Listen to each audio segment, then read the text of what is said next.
अस्सलामुअलैकुम वरहमतुल्लाहि वबरकातुहू।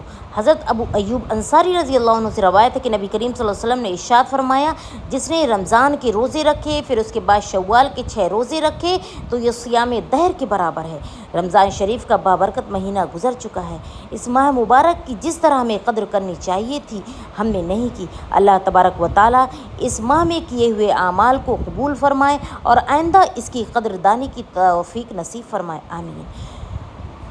फ़राइज़ में अगर बंदों से कोताही हो जाती है तो उसकी कमी और कोताही को नवाफिल के ज़रिए पूरा किया जाता है। तो अभी हमने रमज़ान अल मुबारक का रोज़ा रखा। अल्लाह तबारक व तआला से कवी उम्मीद है कि इंशाअल्लाह हमारे ये रोज़े ज़रूर कबूल होंगे और इनमें जो कमियां कोताहियां रह गई होंगी अल्लाह तबारक व तआला उन्हें भी ज़रूर माफ़ फरमा देंगे। अब इन फ़र्ज़ रोज़ों के बाद नफ़िल रोज़ों का सिलसिला शुरू हो रहा है।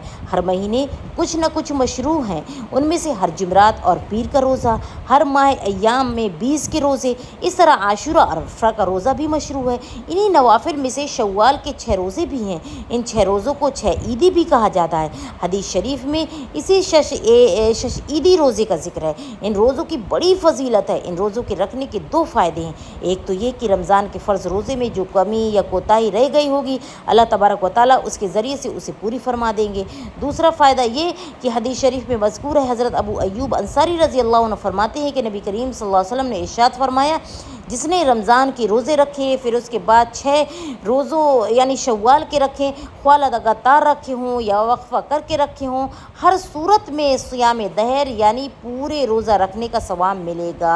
जो शख्स इन रोज़ों को लगातार रखने की ताकत रखता है, क़ुव्वत रखता है, उसके लिए अफजल ये है कि ईद के फ़ौरन बाद ये रोज़े रखना शुरू कर दे। इब्ने माजा ने यही हदीस हज़रत सोबान मौला रसूल सल्लल्लाहु अलैहि वसल्लम से रवायत की है कि उसमें इस तरह है कि जिसने ईद उल फित्र के बाद 6 रोज़े रखे तो गोया उसने पूरी साल रोज़े रखे।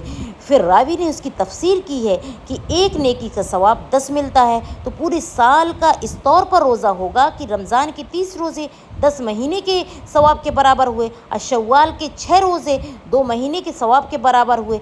इस तरह रमज़ान के रोज़े के बाद जिसने शव्वाल के 6 रोज़े रखे गोया उसने कुल 12 महीने के रोज़ों का सवाब हासिल कर लिया। अल्लामा नवी रहमतुल्लाह अलैह ने भी शरह मुस्लिम में यही बात लिखी है कि अफजल व मुस्तहब तो ये है कि ईद के फ़ौरन बाद 6 रोज़े रखे जाएं, लेकिन अगर किसी ने वक्फ़े से रखा या महीने के आखिर में रखा तो ये भी सही है और रखने वाले को फजीलत हासिल होगी। फिर एक का सवाब 10 गुना मिलने वाली बात भी लिखी है। अब तो शव्वाल का महीना जा रहा है, सिर्फ 10 दिन रह गए हैं। अगर हम में से किसी ने इन रोज़ों को नहीं रखा तो उसे चाहिए कि ये 6 रोज़े इसी महीने में रख लें ताकि जो इसकी सवाब है उसका अज्र है वो हमें भी मिले और उसको हम पूरी तरीके से हासिल कर सकें।